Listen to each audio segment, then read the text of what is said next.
Welcome to Everything Co-op, bringing you information on how cooperatives can help improve your quality of life. This show is being sponsored by the National Co-op Bank, NCB. The NCB is dedicated to strengthening communities nationwide for the delivery of banking and financial services for the nation's cooperatives, their members, and other socially responsible organizations. For more information on the power of community ownership, visit ncb.coop. That's ncb.coop. Now stay tuned for your host, Vernon Oakes.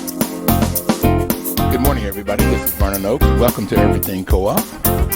This morning, we have the distinct pleasure of having Miss Anita Bonds. She's council member at large for the Council of the District of Columbia, and she's the chairwoman of the Committee on Housing and Neighborhood Revitalization.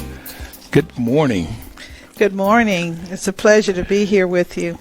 It's a pleasure, absolute pleasure to be here. We're downtown in their office, and we have a chance to see you, and I'm so glad that you took out of your busy schedule to be on the show. Thank you. You are welcome.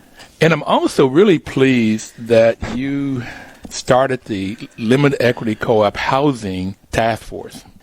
How did you learn about co-ops or get involved in co-ops?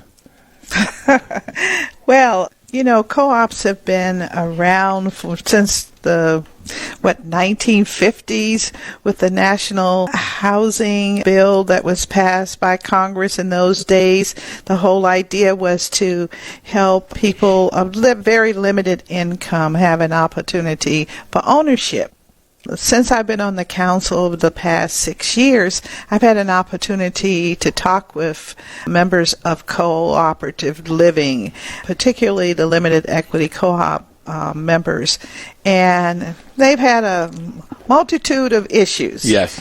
Because they're independent and they sort of govern themselves, it depends on who is the governing body as to whether or not all members of a co-op feel that they have equity in the product, so to speak. And I've run across a couple of problem areas, and so I said, this is an ownership model.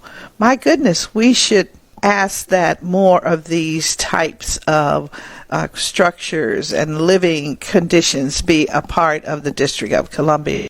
As you know, we currently are not just in a housing crisis. I mean, we're sinking under the high cost of housing in the District of Columbia.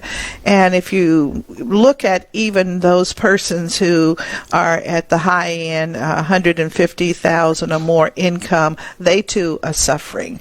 It's very hard to afford a 2-bedroom, 2-bath, and have to pay as a renter $7,200. Which is the case in one of the Shaw communities, okay? $7,200 a month rent? Yes. At the old Hines School location, it's $8,300 a month. And we won't talk about the wharf. And I mention these locations because these are very desirable housing. Everyone wants to be in what's new, the glass and the chrome. Everyone, even the senior citizens that I meet with, they say, well, we want one of those units too. And, cost is prohibited in most cases because, seniors, they're on a very fixed income. So it was through all of that really piqued my interest, and I thought if we could do anything, since we know that ownership is the way your city survives, that the limited equity co-op model we needed to look closer at. So that's really what got me involved. Fantastic. I mean, co-ops are formed when there's a community problem. I had one gentleman from Senegal that first month that we were on the show say that co-ops are formed to solve community problems. If there's no community problems, there's no need for a co-op. And the community problem that you just outlined is the cost of housing has just gone crazy. And I didn't know it was that high. I mean, you just told me something I did not know. Yes, it is. I can't imagine $7,200 a month to pay. You got to be making I don't know, $20,000 a month to be able to do that at 30% of your home. Now, we do have a few millionaires in the district, but not anywhere near what our population is. Our population is more than 700,000. I gather we may have 200 millionaires, but millionaires tend to be already there. They own there. Mm-hmm. And so it is the rest of us that we're most concerned with. How can we create ownership opportunities for particularly those that have lived in the city for many years and love the city, newcomers who say, oh my God, I love this place, Right. and they want to be here and they want to raise their families here. And so my goal as chair of the council's Housing and Neighborhood Revitalization Committee is to focus on how do we maintain the affordable housing we have and how do we actually create more. And so that's what I've been working on night and day, 24/7. 24/7, 365. 24/7. Okay. It's such a big issue, and that's why we do it that way. It is a huge issue, but you talked about ownership, so I want to go back and just tell everybody out there listening the 4 types of co-ops. We're talking about housing, but there are 4 types, and it depends on who owns and controls that business. So if it's owned and controlled by the people that work in the business, if the employees own it, it's called a worker co-op. So they can have any kind of business owned by the employees. If it's owned and controlled by the people that uses the services, it's called a consumer co-op. Housing is one of those. It's a consumer co-op. Excellent. Okay, credit unions are examples of consumer co-ops. Correct, yes. REI, which has a new it's recreation equipment. They have a new office, new store here. So one of their superstores in D.C. Yes. It's a consumer co-op. So there are different types of consumer co-ops. The other two, normally farmers have been using, but artists are beginning to use them. On one side of farming is purchasing what they need, the seed, the fertilizers, the gas, equipment even. So farmers pool to come together and they form a purchasing co-op to buy things so they get buy in volume and get a lower price and normally a better quality of stuff. Well, let me share with you. Let me give you the 4th one first. Okay. The 4th one is... I relate to these. Okay. The 4th one is, on the other end of the farmers, you have the marketing co-ops. And that's when the farmers come together and they send their milk or their different things that they produce, and then they sell them to markets that the farmer could not get to. And you have Cabot Creamery, Ocean Spray, Sunkist. Those are all different types of marketing co-ops. Some call them producer co-ops because they add value to those products. So these are all of the types. And in the district, I had a group of artists come to me and they wanted to buy a house together. Okay, so that's why the artists, in terms of a purchase, they wanted to buy a house and have a studio in there so that they could live because of the cost of housing is so high. All right, so that would be just another example of it. Yes, go ahead and tell me what you're going to say. I was just going to mention in the 80s, neighbors and I got together and we created a co-op, but it was for the purchasing of vegetables, fruits, and meats. And we literally went to what was the old farmers market off of Florida Avenue, and we bought like a half of a cow, a fourth of a cow, and then we had our little scale at the house, and we checked on how much everyone was to get, and we did that for about a year and a half. Yeah. And we saved so much money. Oh my goodness, it was amazing. We did it at Shiloh Baptist Church. We pooled everything and bought fruits and stuff, and so you buy a box of oranges. So yeah, they are purchasing co-op. All right. That is a way of saving money, working together, creating community, and all of that. So that's the ownership and stuff that's going on. So let's go back to housing. It's a form of a consumer cooperative. And you saw these limited equity co-ops and you saw them working. What did you like about them? There was ownership, but what were some of the things that you liked about them? I particularly liked the fact that there was a sharing of concern, and it seemed to me that all of the members had voice and input, and I think that is tantamount to an effective living environment. One of the things I'd like to focus on in the housing committee is to make sure that the dwelling units that we have, the buildings, that they are treated as a neighborhood. Because I think when you look at housing from that perspective, you get a better product and more stability. I think that maintenance is a little easier. Everyone shows that they care, and therefore the upkeep is better. Yeah, there was a study done that the National Co-op Bank sponsored, but it looked at HUD-supported co-ops versus HUD-supported apartment buildings. And in every variable that you can think of, the co-ops outperformed the apartment buildings. And that's because of what you just talked about. People cared. They had ownership. They cared. They participate. So you had community. But there was also a financial side. They'd be able to create financial wealth that they could not in an apartment building. They had social wealth and community. They had lower crime because people would, growing up in Bluefield, West Virginia, small, and probably in Southeast when you grew up, people in the community looked out for their children. And yes. That's what happens in co-ops. You got a big smile on that one. Okay. Definitely. That was there was a time when we were extremely neighborly here in the District of Columbia. I think it still can exist and probably does in some communities, particularly those where you do not have extreme turnover or the gentrification, where people do not initially know each other and sometimes don't really reach out to each other. But once communities reach out across the street, and start talking, then we begin to develop a strong sense of community. Yes. And that's what, in my opinion, helps neighborhoods survive. And when you talked about people making decisions to pick up paper when they go down in the street, if they're in that neighborhood, they know who is stealing cars or who's bringing stolen cars, and they can tell the police, and they work with the police. They get very social. They also make better decisions, I have found, in terms that the buildings after 30, 40 years are better than the apartment buildings because they have made these long-term investments of keeping the roof done and all of it. So all the way around, co-ops outperform. And that's very good to know. What you have experienced, though, is that you get a lot of complaints when one works. The other thing is that you didn't have as many foreclosures in co-ops as you did in apartment buildings. Rents were lower over time. But when they do go bad, for whatever reason, normally it's around governance or management, then it's hard to get a handle on them because they have learned how to have their political animal at that point. And that's why I like the task force. Okay. All right. Well, this task force was very important to us, and I think it's done extremely great work. You're not finished yet. It has probably in December we'll receive a final report, but I can give you some of the preliminary information.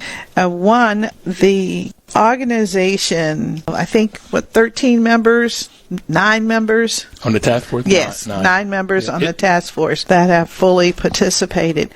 One, some of their recommendations include minimizing funding, as they really want to establish like a minimum annual funding amount, bucket of money, or an amount that they can depend on.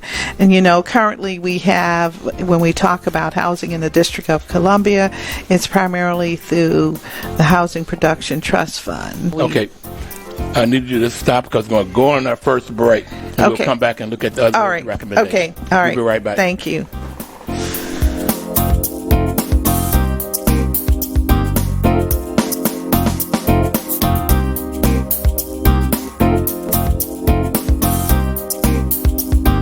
Welcome back, everybody. This is Vernon Oaks. The program is Everything Cooperative.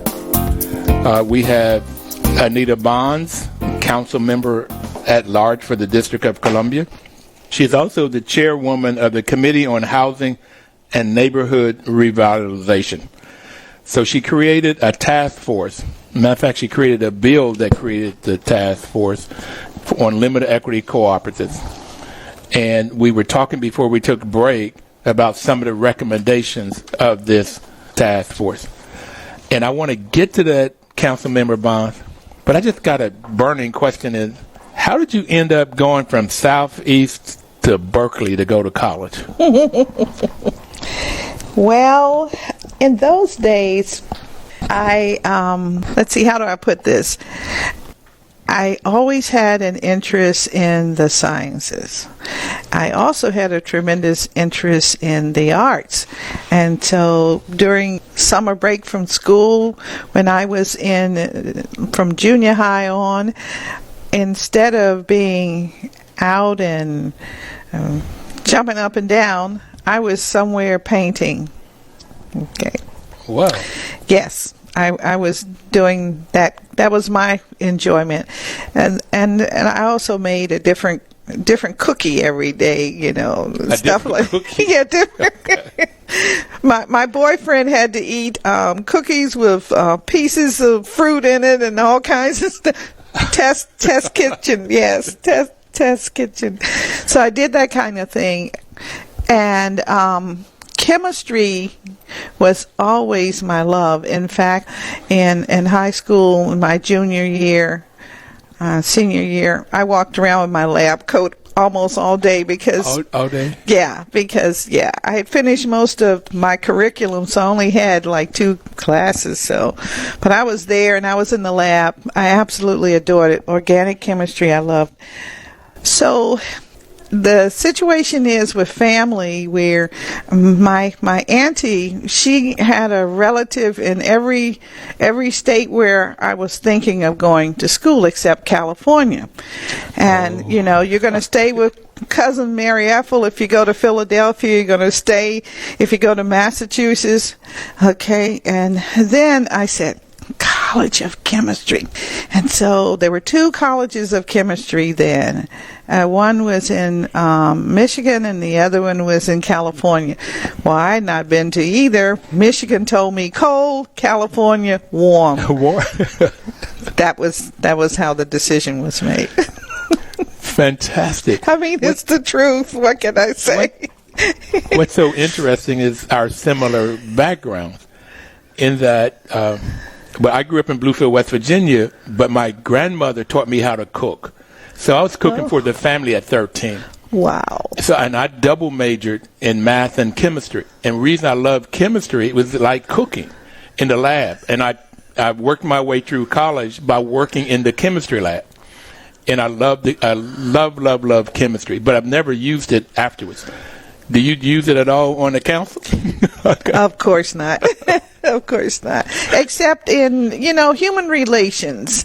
I have an appreciation for seeing the mixes of ideas because, that's again chemistry, Fantastic. The mixing of, and to see what kind of product we get. Fantastic. Okay, so you're still experiencing. Yes, the experiment goes forward. Putting these different molecules together and see what happens. Yes, of course. In the chemistry lab. Of course. Okay, the city council. I love it. So let's talk about the task force and the chemistry that was working there and some of the recommendations that happened. Well, the task force, as you know, you were one of the members, and we're so very thankful for your service for that. It also included others that have a history or political involvement through their co-op, or those who were in the professional arena, look at co-ops as a business. And so I thought having a combination of types on the committee would make a big difference. One of the things I try real hard to do is to look at issues holistically, so that we hear from a breadth of so-called experts and practitioners, so we really get a feel for what the community is saying, as opposed to in one vein or the other. And so the task force came up with about 5 major preliminary recommendations. As I was mentioning earlier, they want a minimum funding amount that is set aside. And with that, they hope they can increase the number of limited equity co-op units by 40% by 2025. Now we're in 2020, and we're about to go into 2021. That's a tall task because we already have 4,400 co-op units in 99 buildings. So we're talking about at least, 30 or 40 additional buildings is what we estimate that will become cooperatives and the limited equity type. Also, another proposal. Before you move on, being on this committee, first it was an excellent committee. There was debate, it was lobby discussions, and everybody wanted to have very successful co-ops that are existing and also to create more. Yes. But somebody like me, I wanted to double the number, okay? And so if 4,400, I wanted another 4,400 in 5 years. So some people had to talk about what's the likelihood that would happen and da-da-da-da-da. So we went down to maybe 1,700 additional units. And I like that you put this group together such that you have a group of different people, different molecules, if you will, and then we were able to agitate each other and then come up with a product. And it was just wonderful. Excellent. That's the way the universe really is, as far as I'm concerned. Okay. I love it. Also, we talked about developing new sources of funding, and that I'm very, very interested in how we might do it. I hope that the final report will give us more detail. Then, of course, the necessity for training and management, governance, and maintenance of the cooperative process and units. And then improve or increase the acquisition of finance tools and improve the timing of those units that need rehabilitation. So those are all very important. I mean, now we use the TOPA, Tenant Opportunity to Purchase Act, in order to acquire. The tenants can use it to acquire their building and turn it into a co-op, and I hope more will do that. So I'm going to go all the way back to this training, because one of the reasons I first love co-ops, and I'm the property manager representative on this committee, so I've been managing co-ops for now 25 years, and that's how I learned about them. In all of my formal education, I did not understand and know anything about co-ops. But the fifth principle, there are 7 principles of co-ops and the values of co-ops. The values of co-ops that I like are the ethical values of honesty, openness, social responsibility, and caring for one another. Okay, those values they hit me, they touch me. But the fifth principle of training information, so it's that the cooperative is constantly learning how to be trained so they can do the governance and what the responsibility of co-op members are. So in this committee, we wanted to have money for continued training for the cooperators, and we wanted to make it a requirement. If you manage a co-op, then you have to have good training and their ongoing training of management. So that's critical to co-ops. And in this modern co-op started in 1844 in England with these seven principles. And I may talk about more about them as we go. But I taught for 12 years in my career. And my mother was a teacher. So this training piece is extremely important. I know what it can happen with people. So I have a 16-unit senior co-op at 9th and Peace Street Northwest. Okay, and they've owned this for 20 years. So it's right in Shaw, right above the convention center. And when they started this 20 years ago, you could get a unit in that neighborhood for $500 or $600. Now they're up to this $7,200 you were talking about. Okay, so there's pressure in the gentrification for people always trying to buy it or get it or whatever. But these seniors, they pay on time, and they hold each other accountable. And that's the second reason I like co-ops. That is a perfect example. I'd love to meet them. So let me know one day when they might want to have a visitor. All right. We're going to take our second break.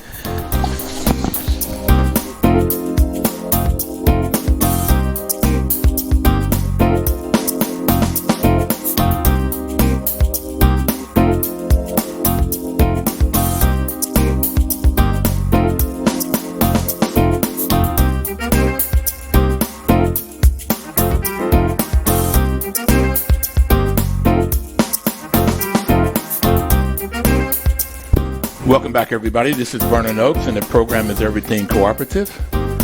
I would like to just let you know that the National Cooperative Bank is sponsoring this program. They've been sponsoring it now for 6 years. We've been on the air for 6 years. And NCB's mission is to support and be an advocate for America's cooperatives and their members, especially in low-income communities, by providing innovative financial and related services. So, Councilmember Bonds, National Co-op Bank is a different kind of bank in that they were created in the 80s for co-ops and to work with low-income communities. And they've done an excellent job in doing that over the years. And what I also like about them is the president there, Chuck Snyder, and the members, the people that work there, they're always looking for solutions to how to solve community-type problems. And they have, between Capital Impact Partners, which is a CDFI, which sprung out of NCB, and NCB, they've also made the District of Columbia their focus area for this year. And limited equity co-ops is right in what they were wanting to do. I love it. Okay. Chuck Snyder, I sent a copy, the recognition that we just had. Yes. That resolution. Yes. I sent a copy to him, and his response back was, "This is great. This is fantastic. This fits his goals of creating more limited equity co-ops." So fantastic. We've got a partner there.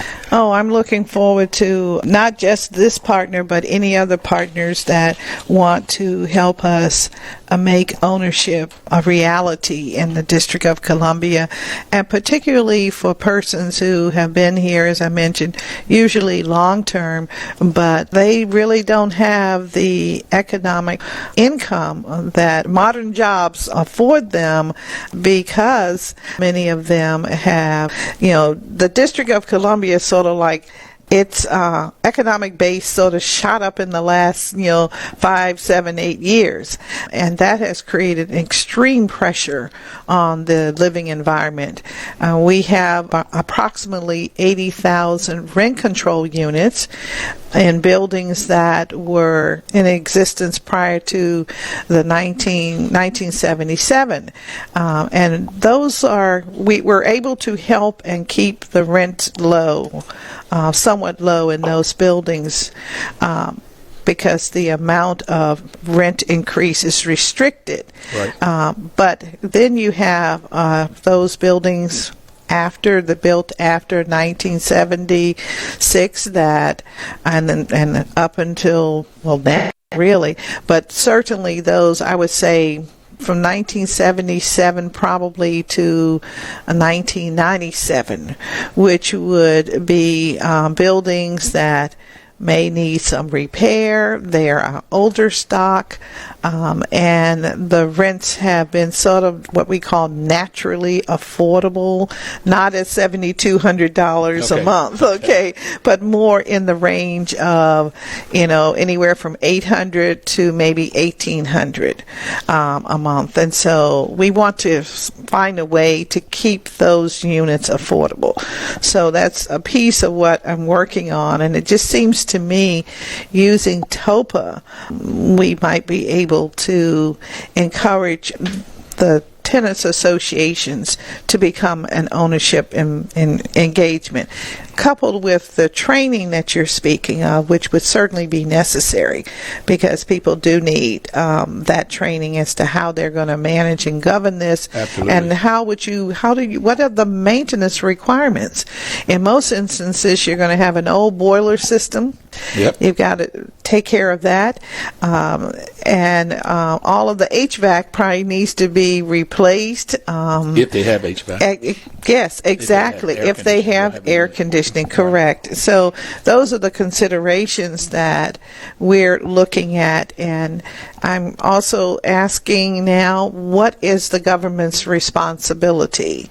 It is our people, the people of the District of Columbia, but how do we use all of our tax dollars to assist those that are most in need? And what is the opinion? Does everyone deserve a right to live here? We have to ask those questions and get feedback from the public, because it's public dollars that we would be spending. So those are very touchy subjects when we try to go further with ownership, and particular ownership in affordability housing in the district. I really like the district's TOPA laws, Tenant Occupancy Purchasing Act, such that when somebody decides they want to sell their property, then the tenants have the right to form a tenant association. They have the right to buy it. And people like MICASA and MANA and other organizations, and MICASA had a representative on the task force. Yes. Who's very, very knowledgeable about all of this. So with MICASA, when they go out and they help people form and then help them figure out what they need, and then also help them figure out how they can get the funding. So that whole process needs the recommendations that were there when we talk about minimum funding. Yes. Just to help that TOPA process along. Yes, I know that the task force, will sunset, and that's in accordance with the law. I am considering expanding the task force to have a few financial types added to the mix, and asking the task force to look at what can be some funding ideas and structures that we can put in place, because it's an issue it's a problem we've got to solve if we're really going to go forth. And so I haven't talked with the task force chair, but you're the vice chair, so. Okay. Paul Hazen, who is the chair, has been an excellent leader. He's really, really been good, particularly when we had these contentious kind of disagreements and directions that we want to go. He's been really, really good at that. And he's also told us that you have wanted us to continue, and most people had said yes to that. We're going to, our next meeting, we're going to take that up in a formal kind of way to see who wants to stay in and so forth, and how we move forward. Yeah. Well, that's good news, because I think only when we get some new ideas and possibilities and likelihoods of funding will we be able to continue these models in the city. So, and it's so needed. So when you have Louise Howe from the district, from UDC, Amanda Huron from UDC, and Louise Howe is an attorney that was on, and she's been working with co-op. And we talked about Ellen Zerbick from MICASA, the Housing Counseling Services, a young lady there, Jade Hall, and then the government representative for the Department of Housing and Community Development, Anna Van Balen. We had a couple representatives, the people that lived in limited equity co-ops. Correct. Those are what I call our political people, because they're concerned with what's going to happen, because it affects them directly. Yes. Well, Lolita just really, really was into the conversations and very, very active. And the co-op members, if they're very active, they become social and political within the group, because it's a co-ops are democratically controlled entities. So there's one member, one vote. And it's not based on how many shares you have or how much money you have and how much power. If you're one member, it's one vote, which is the other thing I like about Yeah, that's a very beautiful model for those of us who try to practice democracy in this republic of the United States. Yes, absolutely. So some people have said that the big D is the U.S. Democracy, and the small d is a cooperative democracy. But I think it's turned around. The reason is, in co-ops, you may have, when there's an election, 70-80% of the people out to vote in a co-op. Where in the regular elections, you get 42% vote. Yes, that's true. That's true. So also we find that people that's in a co-op, housing co-op or food co-op, they end up get taken on political positions because they understand the value of co-ops. So. And working together. Yes. And how to solve problems when there's conflict. And what I know, and you may have learned this too, when you got two or more together, the Bible says God is there. But I think we need them because there's going to be conflict. Okay. Definitely. There's going to be conflict. Definitely. All right. So task force is one of the things that you've done. What else are you doing to increase this number of housing for this economic group, this below 50% and sometimes below 80% of the median family income? What are some of the other kinds of things you're doing? Well, we paid a lot of attention, particularly of late, to our public housing stock, as you well know. That's 8,300 units on, I think, 53 properties across the city. It also is the largest gathering, I'll say, of public land in the city. Which makes it enticing to the development world because they know that, the properties are old and we need to make repairs.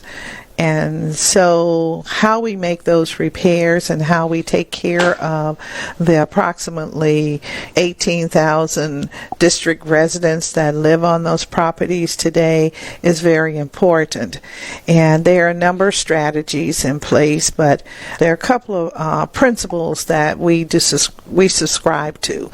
One is that we'll have a one-for-one replacement. In other words, if a property has 100 units, we plan on having 100 plus units that will come back on the property if it has to be a total rehab. We also are hoping that the square footage for the property will be enough that we can add maybe even a few market rate units and some moderate income units. The idea is to figure out how we, the community, Washington, D.C., the District of Columbia, can begin to hold on to our affordable units at the lowest price point. And at the same time, we want to be able to help pay for it. The federal government is getting out of the business of public housing, and that means no dollars coming into the jurisdiction. So local communities have to figure out how to do it themselves. That is wonderful. I don't know if you know this, but 25 years ago, Capitol View, I think that was the name of it. Yes, that's correct. Was turned from a public housing into a cooperative, like 12th and S Street, something. I don't quite remember, but I happened to run into Larry Dwyer, who used to work for D.C. Housing Authority. I was in a group called a scatter sites. We took 78 units, made it into 100 units, 78 properties, made it about 7 different nonprofits. So I was in charge of one of those nonprofits. But he was telling me that Capitol View turned out to be extremely well. It's doing well. People own it, and they're really taking care of their property. It's 12th and... I think it's 12th and S. I'll find out. I'll get that information because I've been wanting to know. That's why I just happened to run into him at lunch. He's moved to Boston, but he was very much involved in both the scatter site and in that process. We're going to take our break here, and then I want to come back and see what other kinds of things you're doing. We'll be right back. All right.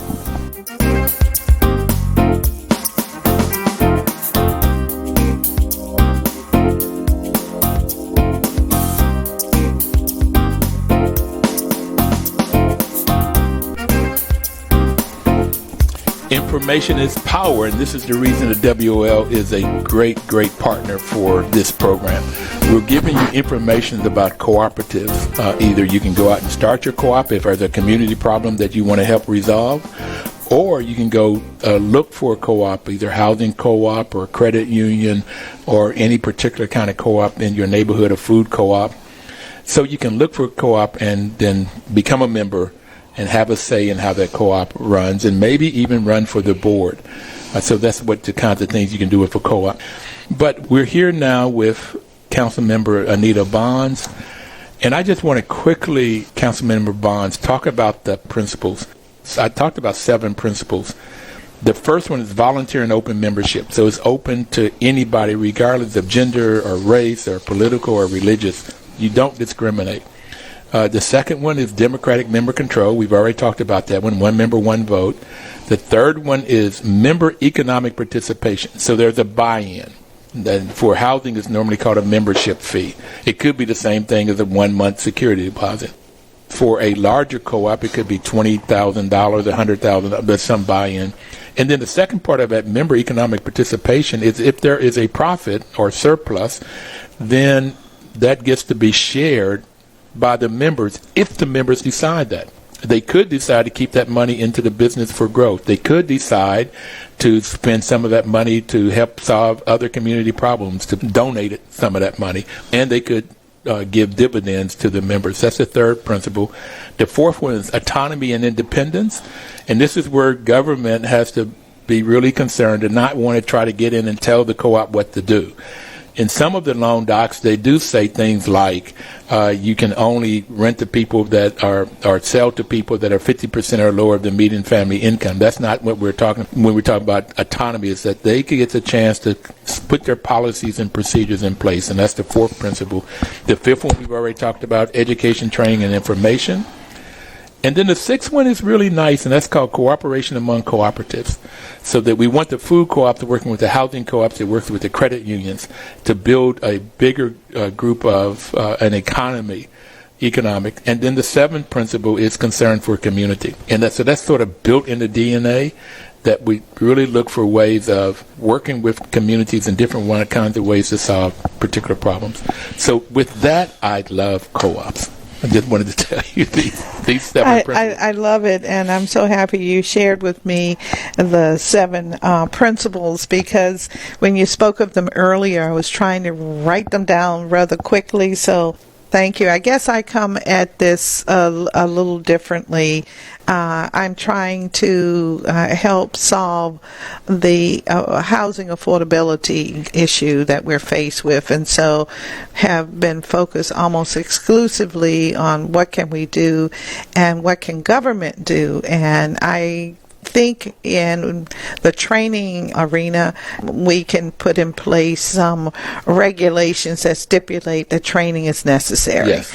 And that may be touching a little bit on this independence, your fourth principle, but Yep. I think it's necessary because ultimately the city is responsible for all of its residents, not a few, but all of its residents. Right. And so we want to make sure that the properties are safe, sanitary, Absolutely. that they have them provide the services that are needed. I ran into a situation the other day where seniors in the building where they lived are now restricted from paying their rent at the front desk. Don't ask me why they were paying it at the front desk, but that was they were paying it there. Yeah. So now they have to mail it in. And if it's late, they get a late fee. Of course, I'm the author of the late fee law that makes sure it's only 5% of the actual amount that's due, as opposed to the total amount of the rent. So and that's very helpful to many across the city. But one of the things that we really want to do when we think about how do we make the city affordable is we want to really zero in on how we are able to assist as government Right. in helping. So as I mentioned earlier, training is a big part of it, but also utilizing the Tenant Opportunity to Purchase Act is, I think, our biggest piece now. And then at some point very soon, I hope we'll have some new financial, opportunities. Because, for instance, the district government's pension fund is fully funded. The fund that our emergency respondents use and teachers, so that's police, fire, and teachers, is funded even greater. Oh, boy. Okay? It just seems to me, since labor across the country has become the owner of some buildings, some commercial establishments, isn't it time that you put your money where your mouth is? And that is for the workers and the people that need it. So I'm hoping that we can encourage that kind of investment. Also, I just want to add something here real quickly. Is in New York, several of the co-ops in the 50s and 60s, the even larger ones, they were funded by pension money. Union pension money was what funded a lot of these co-ops. Yeah. So the unions really get the value of co-ops when people have a say in how they operate and create their policies and create their communities, make it very vital. They certainly do, and I would like for them to look at being the backdrop for the investments in some of these potentially new cooperatives that we can develop. Right on. I know. I think that would be great, and that's what this task force could be looking at, are different ways. You said you want to look at different ways of funding and financing both new co-ops and how do you renovate the existing one. Also, we have the LIHTC process, and you have the opportunity zones, and both give a benefit to the investor. And maybe they need to look at how they can invest in a co-op. Maybe a co-op is one where you have 100 units, 100 families have their share, but maybe the share is priced at $25,000 or something like that, and maybe they provide $15,000 and $10,000 is provided by an outside source. So the outside source gets to show the depreciation, really gets to show that they have this investment, and therefore they get to take the tax deductions, their personal tax deductions, and so they benefit. But meanwhile, those who are in those units also benefit because they will have a stable place to live, a decent place to live. So I just think we can come together more as a community and solve some of these issues. Well, when you started talking about this stable place to stay, I heard Congressman Ellis say that a house to a family is like a bowl to baking a cake. So when we start talking about making cookies earlier, and my grandmother taught me how to bake cakes early on, and rolls and biscuits and all of that, I got it. It said, have you ever thought about baking a cake without a bowl? He said, when you crack the eggs, they just fall all over the place. Then you add the sugar or the flour, and you've got a mess, okay, without a bowl. Yeah. He said, that's the same way with a house for a family. Yes. I mean, where do they come together and feel safe at night? Where do they do study? Where do they eat together? Where they pray together? I mean, without a house, the fundamental of not a house, it's so much needed. It's basic need. It is. And, there's a movement now that's saying, housing is tantamount to the existence of community. It's a right. And I agree. I like that. Yes. I like that a lot. So you're in charge of housing for the district. So you that's a heavy load. Well, it's affordable housing. The market rate housing, it pretty much does what it can, and we're trying to impact that so that all developments understand they have to have a portion of affordable units. And so that's where we want to go, and it's got to be close to 25%, maybe 30%. I know I'm advocating big and bold here, but you're giving me that license for this morning, but I appreciate it. Well, do you like what you do? Do you like your job? I do like it very, very much, and my background is more service-oriented than anything else, and so I feel like as long as I can be of service to my community, I am very happy. I get it, and I really appreciate the work that you're doing. I'm grateful for it. What would you like to leave people with? Well, we have two things that are going on. Now, we have the Nationals baseball team. They're ready for the pennant. We just got to keep pushing. We also have the Mystics tonight that will become world champion again. push for them, for them. And at some point, we'll wish the Wizards to have a good season. Our soccer team did pretty well, and now we got the Caps. Maybe they'll do a good job. We hope so. We are Sports Pride City, Washington, D.C., and we love our residents immensely. Thank you so very much for taking out the time today to be with us. We really appreciate what you're doing. We thank you for it. And for everybody out there, please have a great week and live cooperatively.